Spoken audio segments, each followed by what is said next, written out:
Yes, ebya Diamond Platnumz mulabe kityo abikoye wetwogerera anonya musajja alina zubra nene esingako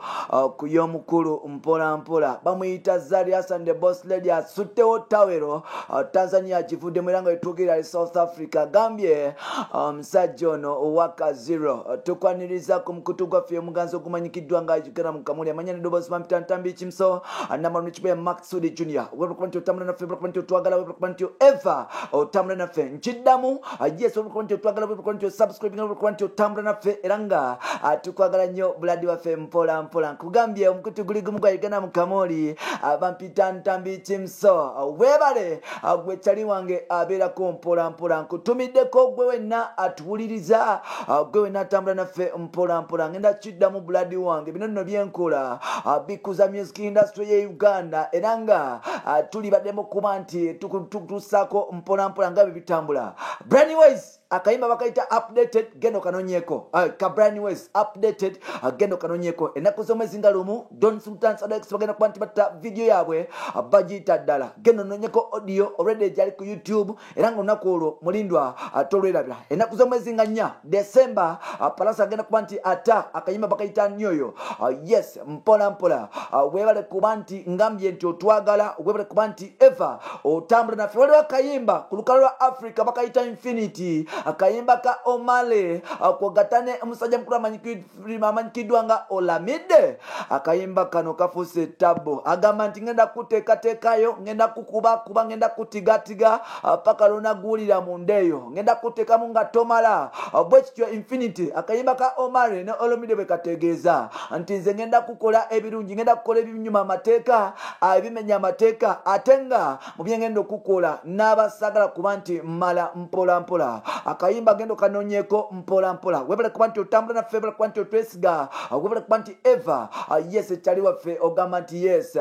Uganda mukamoli gwe mukutu gwalina okuba nti otambulirako nkugambye kola ekintu kimu blood wage genda mu maaso n'okuba nti osubscribinga gwatanaba kuba nti osubscribinga nawe subscribing edda nkugamba nti webale nnyo genda ku Facebook gendo like page yafe bagita Uganda mukamoli yes oberango jiraba mpola mpola atenga oliwademo kuba nti nawe ogenda ku Facebook nononya kontambi timso nogenda wansi awo ku Twitter nkosa jimso 16 nononyako atenga ku Instagram nkosa ntambi jimso 5 geno nononyako ne ku TikTok nkosa jimso 16 gwego omukutu no gwe tabu twaja kugatako tetwaja kutolako sono lwekyo gwe yajjo kutolako wali tuyambye no deri tomala gatwerijjako bamuyita Gravity omutuju naye agenda kuba nti ataka yimbako omuntu wa wansi tugende mu maaso Zari Hassan yes mpola mpola omwezi nga gutandika Zari Hassan yagenda mu maaso n'okuba nti akola surprise mu kibuga kya yes mu kibuga kya Arusha Tanzania Dodoma nagirekanga yonna esamala de Zari yali amaze ebbanga nga tagenda Tanzania okuva mu 2016-17 actually Zari yali tasobola kuba nti stepping at Tanzania oboli awulebe byasuka era mpola mpola yagenda mu maaso n'okuba nti akita wanono omwezi nga gutandika mukyala mukulu yasobodde okuba nti awubako olubulu ebigere paka mu kibuga kya Tanzania era nga yoga yafulumidde ku Wasafi TV Wasafi Radio Wasafi Paper Wasafi Records mpola mpola era nga amawulire mu Tanzania gonna gavayo ne gakibamba ne gategeeza ensi nga mukyala mukulu amanyikiddwa nga Zari the Boss Lady bamaze dde okubamba Tanzania wanono ba ex ne ba current girlfriend ba Diamond Platnumz bagenda mu maaso n'okuba nti babeerako bunkenke wanono abamu batandika okuba nti bewera okuba Zari mu kibuga kya Tanzania wanono abamu batandika okuba nti bepikapika n'okuba nti bavayo kutiisa n'okuba nti besudiya nga Zari bagenda okuba nti agoba mu kibuga Tanzania Zari yabagamba nyingidde ne Prince Dylan nikogata ne Princess Tifa Dangote era nga tuli mu kibuga kye bayita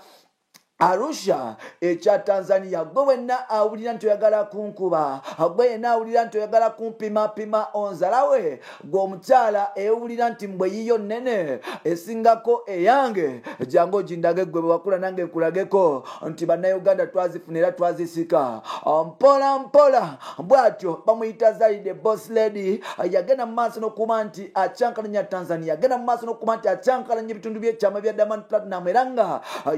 yoga olwamulabako Diamond n'asooka mu akafumito kahaaga era ng'omuzannyo bagumalira mu buliri mpola mpola tugenda mu maaso n'okuba nti tulaba ebifaananyi nga Diamond Platinum kogata abaana ne Zalide boss lady bali mu kitanda kiraga nti oba oliawo omukulu emirimu yagenda mu maaso n'okuba nti agitikola mpola mpola era yagenda mu maaso n'okuba nti akutuusako gy'atuusiza bagenda mu maaso n'okuba nti batambula Tanzania n'okuba nti bagirambula kogata n'okugendako ku kisaawe ky'omupiira era nga twalaba Platinums ne family nga bonna bambadde t-shirts za red nga bambadde uniform za red ekyakulaga nti oba oliawo bano nno bamaliridde okuba nti ekintu bakivimbamu bantu nga 5-6 bonna bali besaze red ekikulaga nti omukwano gwali gwebasaza mukabo bangi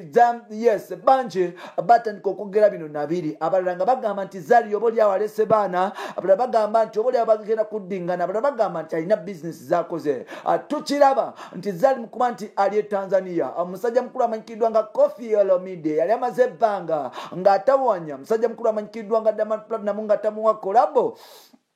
mpola mpola ng'akimaliriza era nga kolabo yagenze mu maaso n'okuba nti efuluma audio already is out era nga video batandise okuba nti bagikolako within 1 week enaaba nga efulumya Traka yennyini nkiddamu Traka yennyini Diamond Platinum jakubye ne Koffi Olomide producer Roni jakubira Koffi Olomide Koffi Olomide ne Jose Chameleone e Uganda Chameleone nabiteekamu omuzannyo Koffi Olomide nasala okuba nti atambula kati yo Traka yagikutte nagiwa Diamond Platinum era nga bagikoze Traka nga bwe yali bwe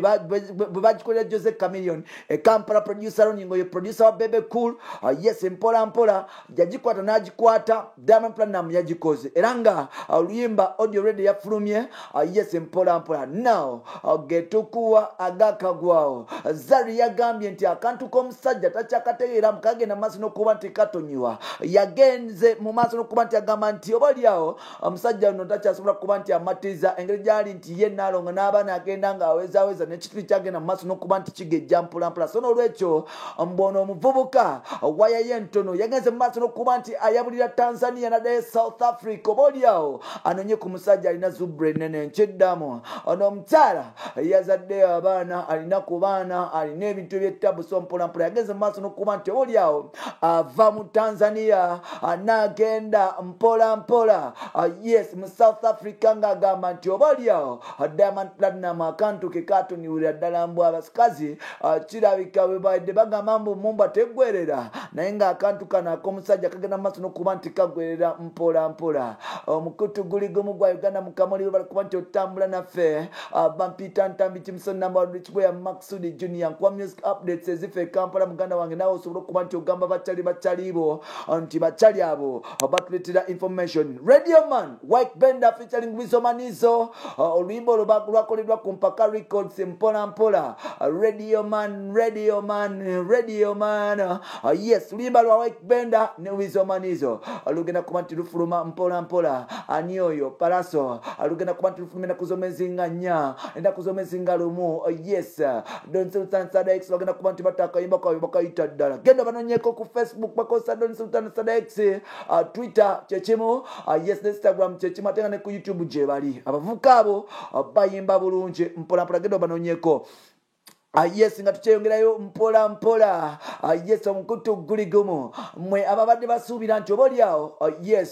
omukulu Diamond Platinum yagenze maaso n'okuba nti akwasa ensolo ye nti ensolo ku kizigo kweri ensolo yabuuse ku mutego ensolo wetwogerera eri South Africa King be bagenda kutandika okuba nti bagikabala bagenda kuba nti bagitomeza ebisenge bagenda kuba nti oba oliawo bagisimulula ebyapa eryoke eyuweeyuwe ku bintu kubanga omutanzania kirabika waaka yenna agenda mu maaso n'okuba nti agwereranga mu manyiga yes mu bitundu mu bigundi mu nsonga z'omu kisenge yes takyazisobolera ddala wano nno yasaze okuba nti mukyala mukulu okuba abantu kwitinga Tanzania Arusha Dodoma n'ebisigaddeyo Zanzibar zonna n'agirinnye ennyonyi n'emutwala yes South Africa asobole okuba nti afuna ku bannayuganda banne abali South Africa basobole okuba nti bakimutuusako kubanga omusajja mukulu oba oliawo takyasobola kuba nti omalako omukutu guli gumu gwa Uganda mu Kamoli bampita Ntambi Kimso Rich Boy Maxudi Junior webale kuba nti otambula naffe webale kuba nti otwagala webale kuba nti osubscribinga gwe yasubscribinga gwe yatanaba kuba nti osubscribinga kugambye muganda wange subscribe now tutambule ffenna mpola mpola bye bye.